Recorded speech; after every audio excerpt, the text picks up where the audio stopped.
ഹരി ഓം. ഏവർക്കും വൃന്ദാവനത്തിന്റെ യൂട്യൂബ് ചാനലിലേക്ക് സ്നേഹപൂർവ്വം സ്വാഗതം. ഞാൻ ദേവനന്ദു.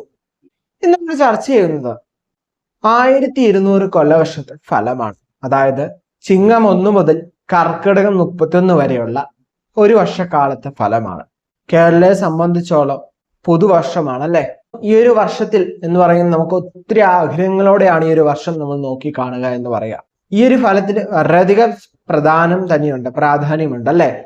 കാരണം ഈ ഒരു വർഷത്തില് പ്രധാന ഗ്രഹങ്ങൾ എല്ലാം തന്നെ എല്ലാ ഗ്രഹങ്ങളും രാശി മാറുന്ന സമയമാണ്.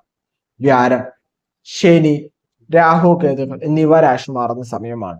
അതുകൊണ്ട് തന്നെ ജീവിതത്തിൽ പലതരത്തിലുള്ള മാറ്റങ്ങളും ഗുണങ്ങളായാലും ദോഷങ്ങളായാലും പലതരത്തിലുള്ള വ്യതിയാനങ്ങൾ സംഭവിക്കുന്ന ഒരു വർഷം തന്നെയാണ് ഈ ഒരു വർഷം എന്ന് പറയുക. അതുമാത്രമല്ല, നമ്മൾ പുതിയൊരു ആണ്ടിലേക്ക് കടന്നിരിക്കുകയാണ്. 1100 എന്ന ആണ്ടിൽ നിന്നും 1200 എന്ന ആണ്ടിലേക്ക് നമ്മൾ കടക്കുകയാണ്. ഇനി 200 അല്ലെ, 200 എന്ന വർഷമാണ് നമ്മൾ മുമ്പോട്ട് പോവുക. ഈ ഒരു വർഷക്കാലം അതായത് 17/8/2024 മുതൽ 16/8/2025 വരെയുള്ള ഒരു വർഷക്കാലത്തെ ഫലമാണ് നമ്മളിവിടെ നോക്കുന്നത്. അപ്പൊ വീഡിയോയുടെ അവസാനവും നിങ്ങളുടെ ഫലം കഴിഞ്ഞിട്ട് നിങ്ങൾ പൂർണ്ണമായിട്ട് വീഡിയോ കാണണം. ഒരു കൂറിന്റെ കണ്ടു കഴിഞ്ഞാൽ പിന്നെ നിങ്ങൾ പിന്നീട് എന്ത് ചെയ്യണ്ട, ഇപ്പോൾ ലാസ്റ്റിലോട്ട് പോകണമെന്നില്ല. പിന്നെ നിങ്ങൾ അതായത് ഫലങ്ങൾ കണ്ടാൽ മതി. ഓക്കെ, എന്നാൽ മാത്രമേ എങ്ങനെയാ നിങ്ങൾക്ക് ആ ഫലം നിങ്ങൾ ഗ്രഹിക്കേണ്ടേ എന്ന് നിങ്ങൾക്ക് മനസ്സിലാക്കാൻ സാധിക്കുകയുള്ളൂ. കർക്കിടകം 32 വെള്ളിയാഴ്ച വൈകിട്ട് 7:46 പുരാട നക്ഷത്രത്തില് ചിങ്ങരവി സംക്രമം എന്ന് പറയുക. 1200 മീനം 15 അതായത് 2025 മാർച്ച് 29 വ്യാഴം ഇടവൻ രാശിയിൽ നിന്നും മിഥുനൻ രാശിയിലേക്ക് രാശി മാറുന്നുണ്ട്. 1200 മേടം 31 അതായത് 2025 മെയ് 16 ശനി കുംഭം രാശിയിൽ നിന്ന് മീനം രാശിയിലേക്ക് രാശി മാറുന്നുണ്ട്. 1200 ഇടവം 4 അതായത് 2025 മെയ് 19 രാഹു കുംഭം രാശിയിലേക്കും കേതു ചിങ്ങൻ രാശിയിലേക്കും രാശി മാറുന്നു. അപ്പൊ ഇതെന്ന് പറയുന്ന ഒരു സുപ്രധാനമായ രാശി മാറ്റങ്ങളാണ് ഈ ഗ്രഹങ്ങളുടെ. അതാത് ഫലങ്ങൾ നമുക്ക് എന്ത് ചെയ്യാം, അതാത് രാശിയുടെ മാറ്റത്തിന് സമയത്ത് നമുക്ക് കൃത്യമായിട്ട് ഇടാം. ഇത് പൊതുവായിട്ട് ഈ ഒരു 1200 കൊല്ലവർഷത്തില് മേടം മുതൽ മീനം വരെയുള്ള ഓരോ രാശിക്കാരുടെ ഫലം വിശദമായി തന്നെ ഗ്രഹിക്കാൻ ശ്രമിച്ചിട്ടുണ്ട്. എൻ്റെ ഒരു പോയിന്റ് ഓഫ് വ്യൂ നിന്നുള്ള കാര്യങ്ങളാണ് നിങ്ങളിലേക്ക് പങ്കുവെക്കാൻ ആഗ്രഹിക്കുക കേട്ടോ. തുലാം രാശിയാണ്. ചിത്തിര, ചോതി, വിശാഖം, മുക്കാട് 3 2.25 നക്ഷത്രമാണ് തുലാം രാശി എന്ന് പറയുക. ഇവരെ സംബന്ധിച്ച് ഒരു വർഷം എന്ന് പറയുന്ന നമുക്ക് വിജയങ്ങളൊക്കെ ഉണ്ടാവും. ഭവന നിർമ്മാണത്തിൽ ശ്രമിക്കുന്നവർക്കൊക്കെ പറ്റും. എന്നിരുന്നാലും ഈ വർഷം പൊതുവെ നോക്കിക്കഴിഞ്ഞാൽ അത്ര നല്ല വർഷമാണ് നമുക്ക് പറയാൻ പറ്റൂല ഈ 1200 കൊല്ലവർഷം എന്ന് പറയുക. ജീവിതത്തിൽ പലതരത്തിലുള്ള പ്രതിസന്ധികളൊക്കെ ഉണ്ടാവാൻ ചാൻസ് ഉള്ള സമയം തന്നെയാണ്. നമുക്ക് രോഗങ്ങളൊക്കെ വരാൻ സാധ്യതയുള്ള സമയമാണ്. പകർച്ച വ്യാധികളൊക്കെ പെട്ടെന്ന് പിടിപെടാൻ യോഗമുള്ള സമയമാണ്. സോ അതിനനുസരിച്ചുള്ള ജാഗ്രത പ്രിക്കോഷൻസ് ഒക്കെ എടുക്കുന്നത് വളരെ ഉത്തമമായിരിക്കും. ഒരു കാര്യം വന്നു കഴിഞ്ഞിട്ട് മാറ്റുന്നതിന് കഴിഞ്ഞ് വരാതെ ശ്രദ്ധിക്കുന്നതാണ് ഏറ്റവും ഉത്തമം എന്ന് പറയുന്നത്. സോ ആ കാര്യങ്ങളൊക്കെ ഒന്ന് ശ്രദ്ധിക്കുക. എന്തൊരു കാര്യത്തിനടക്കം ജാഗ്രതയും ശ്രദ്ധയും ആവശ്യമാണ് മനസ്സിലാക്കുക. സാമ്പത്തികമായ ഇടപാടുകൾ, ഭൂമി സംബന്ധമായ ഇടപാടുകളിലൊക്കെ എന്തെങ്കിലുമൊക്കെ പ്രശ്നങ്ങൾ ഉണ്ടായാൽ തന്നെ വളരെയധികം കരുതലോടെ കൃത്യമായ ഒരു അഡ്വക്കേറ്റിന്റെ നിർദ്ദേശപ്രകാരം മാത്രം നിങ്ങൾ മുന്നോട്ട് പോവുക. അതല്ലാതെ മറിച്ച് നിങ്ങളുടേതായ സ്വയ തീരുമാനങ്ങൾ അല്ലെ സുഹൃത്തുക്കൾ പറഞ്ഞു എന്നൊക്കെ പറഞ്ഞ് മുമ്പോട്ട് പോയി കഴിഞ്ഞാൽ അത് വലിയ തരത്തിലുള്ള നഷ്ടത്തിലേക്കും. അത് മാത്രമല്ല, നമ്മൾ കൃത്യമായിട്ട് പ്രയോജിച്ചില്ല നമുക്കെങ്കിൽ നമുക്ക് ജയിൽവാസം വരെ പറയാവുന്ന സമയമാണ് തുലാം രാശിയെ സംബന്ധിച്ചോടെ ഈ ഒരു വർഷക്കാലം എന്ന് പറയാം. സോ അത്രമാത്രം കരുതലോടെ ശ്രദ്ധയോടെ വേണം നിങ്ങൾ ഈ ഒരു വർഷത്തെ നോക്കി കാണുവാൻ. അതുപോലെ തന്നെ ഓരോ കാര്യങ്ങൾ ചെയ്യുമ്പോൾ പ്രവൃത്തി ചെയ്യുമ്പോൾ അത് നിയമപരമായിട്ടുള്ളതാണോ എന്ന് ഉറപ്പ് വരുത്തിയ ശേഷം മാത്രം അങ്ങനെയുള്ള കാര്യങ്ങൾക്ക് ഇറങ്ങുക, ചെയ്യുക, ചിന്തിക്കുക. അതായിരിക്കും ഏറ്റവും ഉത്തമം എന്ന് പറയുക. കാരണം നമുക്കൊരു ബന്ധനത്തിന്റെ സമയമൊക്കെയാണ്. സോ വളരെയധികം ശ്രദ്ധിക്കേണ്ട ഒരു സമയമാണ് ഈ ഒരു വർഷക്കാലം എന്ന് പറയാം. ശ്രദ്ധയും ജാഗ്രതയും ഉണ്ടെങ്കിൽ വലിയ തരത്തിൽ ഭയപ്പെടേണ്ട ആവശ്യം വരില്ല. അതെല്ലാം മറിച്ചാണെങ്കിൽ അത് എന്താണ് മുമ്പില് വലിയ പ്രശ്നത്തിലേക്ക് വഴിതിരിക്കാൻ സാധ്യതയുണ്ട്. ചിലപ്പോൾ നമ്മൾ പിടിക്കുന്നിടത്ത് നമ്മുടെ പിടി കിട്ടിയെന്ന് വരില്ല. സോ ആ ജാഗ്രത ആവശ്യമാണ് മനസ്സിലാക്കുക. ജാഗ്രത എന്ന് പറയുമ്പോൾ നമ്മൾ അത്രമാത്രം സൂക്ഷ്മയോടെ തന്നെ ഈ ഒരു വർഷത്തെ നോക്കി കാണണം. നിങ്ങളിതൊക്കെ എങ്ങനെ എടുക്കും എന്ന് എനിക്കറിയില്ല. എന്നിരുന്നാൽ പോലും അത് വളരെയധികം ജാഗ്രതയോടെ തന്നെ ഈ ഒരു വർഷത്തെ നോക്കി കാണണം. ഓരോ പ്രവൃത്തി വരുമ്പോഴും വളരെയധികം ശ്രദ്ധയോടെ വേണം. നമുക്ക് ചില കാര്യങ്ങൾ ചെയ്യണം, നിയമപരമില്ലാത്ത ചില കാര്യങ്ങൾ ചെയ്യണമെന്ന് ചിലപ്പോൾ ഒരു ഇൻട്രസ്റ്റോ അല്ലെങ്കിൽ ഒരു തോന്നലൊക്കെ തോന്നിയേക്കാം. പക്ഷെ ആ തോന്നലൊക്കെ പിടിച്ച് മുറുക്കി കെട്ടി നിങ്ങൾ എന്ത് ചെയ്ത് മാറ്റി വെക്കുക. അതല്ലെങ്കിൽ നിങ്ങൾ എന്ത് ചെയ്യും, നിങ്ങൾക്ക് അത് ലൈഫിൽ പലതരത്തിലുള്ള ബുദ്ധിമുട്ടുകളിലേക്ക് നയിക്കും. പിന്നീട് ചിന്തിച്ചിട്ട് വലിയ പ്രയോജനം ഉണ്ടായിരിക്കില്ല. നിങ്ങൾക്കും നിങ്ങളുടെ കുടുംബാംഗങ്ങൾക്കും നിങ്ങൾക്ക് വേണ്ടപ്പെട്ടവർക്കും വലിയ ദുഃഖത്തിലേക്ക് അത് വഴിതിരിക്കും. സോ അത് ശ്രദ്ധയോടെ തന്നെ ഈ ഒരു വർഷത്തെ നോക്കിക്കാണാൻ ശ്രദ്ധിക്കുക.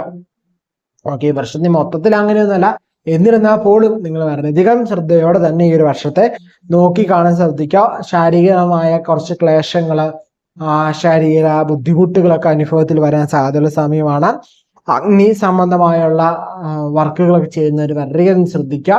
കുടുംബിനികളൊക്കെ ശ്രദ്ധിക്കുക. കാരണം അവരെ അടുക്കള കാര്യങ്ങളൊക്കെ കൈകാര്യം ചെയ്യുമ്പോൾ അഗ്നിയായിട്ട് റിലേറ്റഡ് ആയിട്ടുള്ളവരാണ്. സോ അതും റിലേറ്റഡ് ആയിട്ട് വളരെയധികം ശ്രദ്ധിച്ച് അനുഭവ. കാരണം അഗ്നിഭയമൊക്കെ പറയാവുന്ന ഒരു സമയം തന്നെയാണ് ഈ സമയം എന്ന് പറയുന്നത്. ശത്രുക്കളുടെ കാര്യത്തിൽ നോക്കുകയാണെങ്കിൽ അവർക്കും എന്താണ് ശത്രുനാശമൊക്കെ പറയാവുന്ന ആണ്. എന്നിരുന്നാൽ പോലും നമ്മൾ പറഞ്ഞു വളരെയധികം ജാഗ്രത ആവശ്യമാണ്, ശ്രദ്ധ ആവശ്യമാണെന്ന് പറഞ്ഞു. നമ്മൾ എടുക്കേണ്ട ശ്രദ്ധ ജാഗ്രത നമ്മൾ എടുത്തിട്ടുണ്ടെങ്കിൽ നമുക്ക് വലിയ തരത്തിൽ പേടിക്കേണ്ട ആവശ്യം വരില്ല. അതുപോലെ തന്നെ വിദ്യാർത്ഥികളെ സംബന്ധിച്ച് നോക്കുകയാണെങ്കിൽ നിങ്ങൾ ഫുൾ ഫോക്കസ് എന്ന് പറയുന്ന പോലെ തന്നെ നിങ്ങളുടെ പഠനത്തിൽ കൊടുക്കാതായിരിക്കും ഉത്തമം എന്ന് പറയുക. വേറെ പരിധിരിച്ച് നിങ്ങളുടെ ഫോക്കസ് കളയാതെ കൃത്യമായ പഠനത്തിൽ നിങ്ങളുടെ ശ്രദ്ധ കൊടുത്താൽ നിങ്ങൾക്ക് വലിയ പ്രശ്നങ്ങളില്ല. മറിച്ചാണെങ്കിൽ നിങ്ങളുടെ ജീവിതത്തിൽ പലതരത്തിലുള്ള ബുദ്ധിമുട്ടുകൾ അല്ലെങ്കിൽ പല തരത്തിലുള്ള ഫേസുകളിലൂടെ നിങ്ങൾ കടന്നു പോകേണ്ട അവസ്ഥ വരും. സോ ആ കാര്യങ്ങളൊക്കെ ഒന്ന് ശ്രദ്ധിക്കുന്ന ഉത്തമമായിരിക്കും. ബിസിനസ് കാര്യങ്ങൾ നോക്കുന്നവർക്ക്, ബിസിനസ് നടത്തുന്നവർക്കൊക്കെ കൃത്യമായ രീതിയിൽ അപ്ഡേറ്റ് ചെയ്ത് തന്നെ പോവുക. അപ് ടു ഡേറ്റ് ആയിട്ട് ഓരോ കാര്യങ്ങളും വർക്കുകളൊക്കെ പൂർത്തീകരിച്ചു പോയി കഴിഞ്ഞാൽ വലിയ പ്രശ്നങ്ങൾ ഉണ്ടാവില്ല. മറിച്ചാണെങ്കിൽ വലിയ പ്രശ്നത്തിലേക്ക് വരാം. അതുപോലെ തന്നെ പാർട്ണർഷിപ്പിലൊക്കെ ചെയ്യുന്നവരാണെങ്കിൽ രണ്ടുപേരും നല്ല ധാരണയോടെ നിങ്ങളുടെ ആ ബിസിനസ് ഒക്കെ നടത്തുന്നതായിരിക്കും കുറച്ചുകൂടി ഉത്തമം എന്ന് പറയുന്നത്. അതുപോലെ തന്നെ നമ്മുടെ ഓപ്പോസിറ്റ് ജെൻഡറുമായിട്ട് നമ്മൾ ഒരു ഫ്രണ്ട്ഷിപ്പിലായാലും അല്ലെങ്കിൽ ബിസിനസ് ഇടപാടിലായെങ്കിലും എന്തെങ്കിലും ഒരു റിലേഷൻഷിപ്പിലൊക്കെ ആണെങ്കിലും നിങ്ങൾ വളരെയധികം ജാഗ്രതയോടെ തന്നെ ഇരിക്കുക. കാരണം ആ ഒരു ശ്രദ്ധ വെക്കുന്നത് നല്ലതാണ്. നമുക്ക് ചതിയൊക്കെ പറ്റാൻ യോഗമുള്ള സമയമാണ്. സോ ആ സമയം ഒന്ന് ശ്രദ്ധിക്കുന്നത് ഉത്തമമായിരിക്കും. ആരോഗ്യ കാര്യത്തിൽ സംബന്ധമായിട്ട് നോക്കുകയാണെങ്കിൽ ആരോഗ്യം ശ്രദ്ധിക്കുന്നത് ഉത്തമമാണ്. ചെറിയൊരു പനി വന്നാൽ പോലും കൃത്യമായ വൈദ്യ പരിശോധന നടത്തി നിങ്ങൾ എന്ത് ചെയ്യുക, അതിന് കൃത്യമായ മെഡിസിൻ സ്വീകരിക്കുക. ഓക്കെ, എന്നാൽ മാത്രമേ നമുക്ക് ആ ലൈഫ് കുറച്ച് സന്തോഷിക്കാൻ പറ്റുള്ളൂ. ജീവിതം എന്ന് പറയുമ്പോൾ ഗുണദോഷ സമ്മിശ്രമാണ്. എന്നിരുന്നാൽ പോലും നമുക്ക് ഈ ഒരു വർഷം എന്ന് പറയുന്ന കുറച്ച് മുൻതൂക്കം ദോഷഫലത്തിന് മുൻപോക്കി നിൽക്കുമ്പോൾ നമ്മൾ അതിനനുസരിച്ച് ജാഗ്രത ഉണ്ടെങ്കിൽ നമുക്ക് വലിയ പ്രശ്നങ്ങളില്ല മുന്നോട്ട് പോകാൻ. നമുക്കറിയാം, ഒരു സിഗ്നൽ ഉണ്ടെങ്കിൽ ആ സിഗ്നൽ അനുസരിച്ച് മുന്നോട്ട് പോയാൽ നിങ്ങൾക്ക് വലിയ പ്രശ്നം ഉണ്ടാവില്ല. അതല്ലാതെ കാണാത്ത രീതിയിൽ പോയി കഴിഞ്ഞാൽ അത് വലിയ അപകടത്തിലേക്ക് അത് വഴിതിരിക്കാൻ സാധ്യതയുണ്ട്. സോ അത് ശ്രദ്ധിക്കുക, ഉത്തമമായിരിക്കും എന്നാണ് എൻ്റെ ഒരു പോയിന്റ് ഓഫ് വ്യൂ എന്ന് പറയുന്നത് കേട്ടോ. അപ്പൊ ഇത്രയൊക്കെയാണ് പൊതുവെ രാശിഫലം എന്ന് പറയുക. മനസ്സിലായെന്ന് വിചാരിക്കുന്നു. ഇനി അധികം പേരും ചോദിക്കുന്ന ചോദ്യമാണ്, ഈ ഒരു രാശിഫലം എൻ്റെ ജീവിതത്തിൽ ബാധിക്കുന്നുണ്ടോ? എനിക്ക് പലപ്പോഴും ഞാൻ കേൾക്കുന്ന ഫലമായിട്ട് എനിക്ക് യോജിക്കാറില്ല. എൻ്റെ ഫലമായിട്ട് മിക്കതും ഈ വീഡിയോസ് വരുന്ന ഫലങ്ങൾ ഒക്കാറില്ല എന്ന് പറയാറുണ്ട്. അതിന് പ്രധാന കാരണം എന്താണെന്ന് വെച്ചാൽ നമ്മൾ വീഡിയോയിൽ തന്നെ പലപ്പോഴും പറഞ്ഞിട്ടുണ്ട്, ഇത് എന്ന് പറയുന്ന ഒരു പൊതുഫലം മാത്രമാണ്. വ്യക്തിപരമായിട്ടുള്ള ഫലം അറിയുമ്പോൾ മാത്രമേ നമ്മുടെ ജീവിതത്തിൽ അത് എങ്ങനെ ബാധിക്കുന്നു, നമ്മുടെ ജീവിതത്തിൽ അത് എങ്ങനെ മുന്നോട്ട് പോകുന്നു എന്ന് നമുക്ക് മനസ്സിലാക്കാൻ സാധിക്കുള്ളൂ. നമ്മുടെ സ്വയം ജാതക പരിശോധന ഇപ്പൊ നമുക്ക് പറയാമെങ്കിൽ ഒരു മരുന്നിന് പ്രിസ്ക്രിപ്ഷൻ നൽകണമെങ്കിൽ നമുക്ക് പൊതുവായിട്ട് പനിക്ക് ഇന്ന മരുന്നുകൾ എന്ന് നമുക്ക് പറയാം. എന്നാൽ ആ ഒരു വ്യക്തിയെ പരിശോധിച്ച് നമ്മൾ മരുന്ന് നിർണ്ണയിക്കുമ്പോൾ നമുക്ക് എന്താണ് കൃത്യതയോടെ നമുക്ക് ആ വിവരങ്ങൾ മനസ്സിലാക്കാനും ആ ഒരു കൃത്യമായ മെഡിസിൻ ഓരോരുത്തർക്കും നൽകാനും സാധിക്കും. അതുപോലെ തന്നെ കുറച്ചു പേര് ചോദിക്കുന്നതാണ്, എപ്പോഴും എല്ലാവരും എന്നെ മാത്രം ശത്രുവായി കാണുന്നുണ്ട്, എല്ലാവർക്കും എപ്പോഴും എനിക്ക് തന്നെ ഈ പ്രശ്നങ്ങൾ വരുന്നത് എന്താണ്? അതിന്റെ പ്രധാന കാരണം എന്താണ് അറിയോ? നമ്മളൊരു മാവിലേക്ക് കല്ലെറിയുന്നത് എങ്ങനെയുള്ള മാവിലേക്കായിരിക്കും കല്ലെറിക്കുക? നല്ല കായ്ച്ചു നിൽക്കുന്ന മാവിലേക്കല്ലേ കല്ലെറിയുള്ളൂ. ഇല്ലാത്ത മാങ്ങയൊന്നും ഇല്ലാത്ത മാവിലേക്ക് ആരെങ്കിലും കല്ല് പിറക്കി ഇറങ്ങിക്കൊണ്ടിരിക്കുവോ? ഇല്ല, അല്ലേ? അത്ര തന്നെ മനസ്സിലാക്കിയാൽ മതി. നിങ്ങളുടെ ലൈഫിൽ നിങ്ങൾക്ക് എന്തോ ഉണ്ട്, മറ്റുള്ളവർ അത് ആഗ്രഹിക്കുന്നുണ്ട്, അല്ലെ മറ്റുള്ളവർക്ക് അതിന് മേലിൽ എന്താണ് ഒരു അസൂയ, കുശുമ്പ എന്നൊക്കെ പറയാം നമുക്ക്, എന്നൊക്കെ ഉണ്ട്. അതുകൊണ്ടാണ് മറ്റുള്ളവർ നിങ്ങളെ എന്ത് ചെയ്യുന്നത്, കല്ല് ചെയ്യുന്നത്. ആ കല്ല് എറിയുമ്പോൾ നിങ്ങൾ എന്ത് ചെയ്യണറിയോ? അതിനെ പ്രതിരോധിച്ചുകൊണ്ട് മുന്നോട്ട് വീണ്ടും വീണ്ടും ഉയരത്തിലേക്ക് ഉയരുക. ആ ഉയരത്തിലേക്ക് എത്തുമ്പോൾ കുറച്ച് കഴിയുമ്പോൾ ഇവർ ഈ കല്ല് എറിയുന്നുണ്ടല്ലോ, നമുക്ക് ഇങ്ങനെ കൈ ടാറ്റ് തരുന്നൊരു ഫീൽ തോന്നും.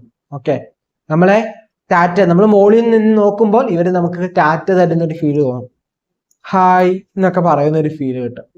അപ്പോ നമ്മൾ അവിടെ തന്നെ നിന്ന് പോയാലും പ്രശ്നമാണ്, അതിൽ നിന്ന് താന്നു വന്നാലും പ്രശ്നമാണ്. മുകളിലേക്ക് പോയി കഴിഞ്ഞാൽ ഓക്കെയാണ്. താന്നു പോയാൽ പിന്നെ നിങ്ങൾക്ക് ഒരു കാര്യം സേഫ് ആണ്, നിങ്ങൾ ആരും കല്ലെറിയാനും നിൽക്കൂല. കാരണം എന്താ, മാവില്ലാത്ത അല്ലെങ്കിൽ കായ്ക്കാത്ത മാവിലേക്ക് ആര് കായ്ക്കും? ഇപ്പൊ മാവ് വിചാരിക്കുകയാണ് ഏത് നേരം കല്ലെറിയല്ലേ, ഞാൻ അടുത്ത വർഷം പൂക്കുന്നില്ല കായ്ക്കുന്നില്ല എന്ന് വിചാരിച്ചു കഴിഞ്ഞാൽ അടുത്ത വർഷം ആരും അതിലോട്ട് എന്ത് ചെയ്യാനല്ല, കല്ലെറിയാനും പോകുന്നില്ല, പറിക്കാനും പോകുന്നില്ല, ഒന്നുമില്ല. ആ സ്ഥാനത്ത് അടുത്ത വർഷം ചുവടും പൊക്കമൊക്കെ വെച്ച് ചുവട് നന്നായി മാവും പൂവൊക്കെ എത്തി കഴിഞ്ഞാൽ വീണ്ടും ആൾക്കാർ കല്ലെറിയാൻ തുടങ്ങും. ഓക്കെ, അങ്ങനെ കുറച്ച് കഴിയുമ്പോൾ എന്താണ് സംഭവിക്കും? എറിഞ്ഞാൽ എത്തൂലാത്ത ഉയരത്തിലേക്ക് എത്തണം. ആ ഉയരത്തിലേക്ക് എത്തിക്കഴിയുമ്പോൾ നമ്മുടെ ജീവിതം കുറച്ചുകൂടി കളർഫുൾ ആകാൻ സാധിക്കും. എന്നാൽ എല്ലാവർക്കും സാധ്യമാകുമോ എന്ന് ചോദിച്ചു കഴിഞ്ഞാൽ സാധ്യമാകുന്നേ ഉള്ളൂ. നമ്മുടെ ജാതകം കൃത്യമായി പരിശോധിച്ചു കൃത്യമായ അതിനുള്ള പരിഹാരങ്ങൾ ചെയ്ത് മുന്നോട്ട് പോവാം. അതുപോലെ തന്നെ നമ്മുടെ ജീവിതത്തിൽ നമുക്ക് എന്താകണം എന്ന കൃത്യമായ ലക്ഷ്യബോധം നമുക്കുണ്ടാകണം. എന്നാൽ മാത്രമേ നമുക്ക് ആ ലക്ഷ്യത്തിൽ എത്തിയാൻ പറ്റുള്ളൂ. ലക്ഷ്യമില്ലാതെ ഓടുന്ന എന്ന് പറയുന്നത് നമുക്ക് ഒരു വ്യക്തത ഇല്ലാതെ നമുക്ക് ചുമ്മാ ഓടാന്ന് മാത്രമല്ല, നമുക്ക് അറിയത്തില്ല ഇതിന്റെ അന്ത്യം എവിടെയാണ് അല്ലെങ്കിൽ ഇതിന്റെ അവസാനം എന്താണെന്ന് അറിയത്തില്ല. എന്നാൽ കൃത്യമായൊരു ചെക്ക് പോയിന്റ് വെച്ച് കഴിഞ്ഞാൽ നമുക്ക് കൃത്യമായിട്ടൊരു ഐഡന്റിഫൈ ഉണ്ട്, അത് എന്റെ ചെക്ക് പോയിന്റ് ആണ്. ഓക്കെ, അത് കഴിഞ്ഞാൽ എന്റെ അടുത്ത ചെക്ക് പോയിന്റ് ഇന്നടത്തുണ്ട്, അല്ലെ ഇതാണ് എന്റെ ലക്ഷ്യം. അപ്പൊ എനിക്ക് എന്ത് ചെയ്യാം, അത് കൃത്യമായിട്ട് അത് ട്രാക്ക് ചെയ്തെടുക്കാൻ സാധിക്കും. അതുകൊണ്ട് തന്നെ നമ്മുടെ ജീവിതത്തിലെ വിജയിക്കണം എങ്കിൽ ആദ്യമേ നമ്മൾ എടുക്കേണ്ട ഘട്ടം എന്ന് പറയുന്നത് നമുക്ക് സ്വയം ഒരു വിശ്വാസം നമ്മളിൽ ഉണ്ടാവുക. നമുക്കത് നേടിയെടുക്കണം ഒരു ആഗ്രഹം നമ്മുടെ മനസ്സിൽ ഉണ്ടാക്കണം. എന്നാൽ മാത്രമേ നമുക്ക് ആ ലക്ഷ്യങ്ങൾ കീഴടക്കാനും നമ്മുടെ ആഗ്രഹങ്ങൾ കീഴടക്കാനും നമുക്ക് സാധ്യമാവുകയുള്ളൂ. അതല്ലെങ്കിൽ നമ്മൾ ഇങ്ങനെ ഓരോന്നും പറഞ്ഞുകൊണ്ടിരുന്നു എന്ന് വിചാരിച്ച് നമുക്ക് ഒരിക്കലും നമ്മുടെ ലക്ഷ്യത്തിലെത്താനോ നമ്മുടെ ആഗ്രഹങ്ങൾ സാഫല്യമാക്കാനോ നമ്മളെ ചുറ്റും ആശ്രയിച്ച് നിൽക്കുന്നവരെ സഹായിക്കാനോ നമുക്ക് പറ്റിയെന്ന് വരില്ല. അതുകൊണ്ട് തന്നെ ഇന്നോട്ടെങ്കിലും നിങ്ങൾ ഈ വീഡിയോ ഒരു പുതുവർഷ ഫലമാണ് അല്ലെ.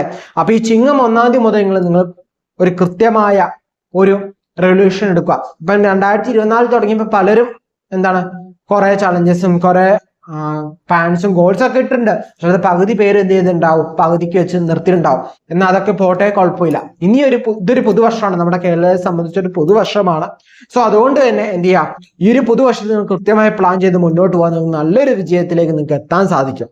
ഓക്കെ, അടുത്ത ചെക്ക് പോയിന്റ് ആയിട്ട് വെക്കണം. നിങ്ങൾ 2025 ചെക്ക് പോയിന്റ് ആയിട്ട് വെക്കുക. എന്നിട്ട് 20 അപ്പം നിങ്ങൾക്ക് ചെക്ക് പോയിന്റ് ഉണ്ട്. അപ്പം തൊട്ടടുത്ത് തന്നെ നിങ്ങൾക്ക് അച്ചീവ് ചെയ്യാനുള്ള ഒരു സമയമുണ്ട്. അത് അച്ചീവ് ചെയ്ത് നിങ്ങൾ മുന്നോട്ട് എന്ത് ചെയ്യുക, കുതിച്ചുകൊണ്ടിരിക്കുക. അപ്പൊ മറ്റുള്ളവർ എന്ത് ചെയ്യും, അസൂയാക്കളാവും. അത് മാത്രമല്ല, നമുക്ക് തന്നെ എന്നും പ്രശ്നമാണെന്ന് വിചാരിച്ചുകൊണ്ടിരുന്നോടത്ത് ആ പ്രശ്നം മാറില്ല. അതിനെന്താണ് ചെയ്യാൻ പറ്റുക, ഞാൻ എന്താണ് അതിനു വേണ്ടി ചെയ്യേണ്ടത് എന്ന കൃത്യമായ ബോധ്യം നമ്മുടെ ഉള്ളിലുണ്ടാവണം. എന്തെങ്കിലുമൊക്കെ ചെയ്തിട്ടോ എങ്ങനെയൊക്കെയോ ചെയ്തിട്ടോ യാതൊരു പ്രയോജനമില്ല. നമുക്ക് എന്താണോ വേണ്ടത്, നമ്മുടെ ജീവിതത്തിൽ എന്താണ് ആവശ്യം എന്ന് മനസ്സിലാക്കി മുന്നോട്ട് പോവാം. അതുപോലെ തന്നെ നിങ്ങളെ രാശിഫലമൊക്കെ കേൾക്കുമ്പോൾ പൊതുവെ ഇരിക്കുക എന്ന് കുഴപ്പമൊന്നുമില്ല. ഒരു വലിയ കാര്യങ്ങൾക്കൊന്നും അറ്റാച്ച് നിങ്ങൾ എന്ത് ചെയ്യുന്നില്ല. പൊതുവെ രാശിഫലവും അത് ലഗ്നവും വെച്ചൊന്ന് കമ്പയർ ചെയ്ത് നോക്കിയാൽ അപ്പൊ ലഗ്നവും രാശിഫലം കൂടി ആകുമ്പോൾ അത്യാവശ്യം നിങ്ങളുടെ ക്യാരക്ടറോ അല്ലെങ്കിൽ നിങ്ങളുടെ ഒരു ഫലത്തിലേക്ക് എത്തും. എന്നിരുന്നാലും ഇതിൽ ഏറ്റവും പ്രധാനം നമ്മുടെ ജാതകത്തിൽ നമ്മുടെ ഗ്രഹങ്ങൾ എവിടേക്കാണ് നിൽക്കുക, നമുക്കിപ്പോ ദശ ഏതാണ്, ആ ദശാനാഥം നമുക്ക് അനുകൂലമാണോ പ്രതികൂലമാണോ ഒക്കെ മനസ്സിലാക്കി നമുക്ക് എന്ത് ചെയ്യാം, മുന്നോട്ട് പോയി നിങ്ങൾക്ക് കുറച്ചുകൂടി ഒരു ക്ലാരിറ്റി കിട്ടും. അത് മാത്രമല്ല, ഓരോരുത്തരുടെ ജീവിത വളർന്നു വന്ന സാഹചര്യം എന്ന് പറയുന്നത് ഡിഫറെന്റ് ആണ്. ഓക്കെ, ഇപ്പൊ നമുക്ക് പലർക്കും അറിയാം, ഇപ്പൊ ഒരു വ്യക്തി ഒരേപോലത്തെ ജാതകമുള്ളവരും ഉണ്ടാവാം അല്ലെ. ഒരേ സമയത്ത് ഒരേ സ്ഥലത്ത് ജനിച്ചു കഴിഞ്ഞാൽ അവർക്ക് ജാതകം ഏകദേശം ഒന്ന് തന്നെയായിരിക്കും. പക്ഷെ അവർ രണ്ടുപേരും വലുതായി വരുമ്പോൾ രണ്ട് ക്യാരക്ടറായി. കാരണം ഇവരുടെ ചുറ്റിനുമുള്ള ചുറ്റുപാടാണ് അല്ലെ. ഓരോ വ്യക്തിയുടെയും ചുറ്റിനുമുള്ള ചുറ്റുപാടുകൾ അതില് ഡിപ്പെൻഡ് ചെയ്തിരിക്കണം. എന്നാൽ ചീത്ത മാത്രം എന്ന് വെച്ചാൽ നമുക്ക് നെഗറ്റീവായിട്ടുള്ള പെട്ടെന്ന് അബ്സോർബ് ചെയ്തെടുക്കാൻ ഭയങ്കര ഈസിയാ. ഓക്കെ, ഒരു പാലിന്റെ അകത്ത് ഒരു വശി കടന്ന് പെട്ടെന്ന് പടരാൻ ഈസിയാ. ഓക്കെ, പക്ഷെ അതിനെ ശുദ്ധീകരിച്ചെടുക്കുക എന്ന് പറയുന്നത് ഭയങ്കര പാടുള്ള കാര്യം തന്നെയാണ് അല്ലെ. സോ അതേപോലെ തന്നെ നമ്മുടെ ജീവിതത്തിൽ നമ്മൾ അനാവശ്യമായുള്ള കാര്യങ്ങൾ അട്രാക്ട് ചെയ്യാതെ നമുക്ക് ആവശ്യമുള്ള കാര്യങ്ങൾ ഗുണങ്ങൾ നൽകുന്ന സമയം നമ്മുടെ ചുറ്റുമുള്ളവർക്ക് സന്തോഷം നൽകുന്ന നമുക്ക് വേണ്ടപ്പെട്ടവര് അല്ലെ നമ്മുടെ നന്മ ആഗ്രഹിക്കുന്നവർക്ക് സന്തോഷമല്ല കേട്ടോ. നമ്മുടെ തിന്മ ആഗ്രഹിക്കുന്നവർക്ക് സന്തോഷം നമ്മുടെ നാശമായിരിക്കും. അതല്ല, നമ്മുടെ നന്മ ആഗ്രഹിക്കുന്നവർക്ക് സന്തോഷം വരുന്ന രീതിയിൽ നമ്മൾ വരാണ്. നമുക്ക് അതിനു വേണ്ടിയുള്ള കാര്യങ്ങൾ മുന്നോട്ട് ചെയ്യുക. എല്ലാം ആത്മവിശ്വാസത്തോടെ മുന്നോട്ട് പോവുക. അല്ലാതെ നമ്മൾ എന്ത് ചെയ്യുക, ഒരു പൂജേനോ അല്ലെങ്കിൽ പ്രാർത്ഥനയിലോ മാത്രം വിശ്വസിച്ച് മുന്നോട്ട് പോവാതെ നിങ്ങളുടെ വർക്കിൽ നമ്മൾ പറഞ്ഞിട്ടുണ്ട്, എത്ര നല്ല ഫലമാണെന്ന് പറഞ്ഞാലും ചുമ്മാ വീട്ടിൽ കയറി ഇരുന്ന് കഴിഞ്ഞാൽ നമുക്ക് യാതൊരു ബെനിഫിറ്റും ഉണ്ടാവില്ല. അത് കൃത്യമായ എന്ത് ചെയ്യണം, വർക്ക് ചെയ്യണം.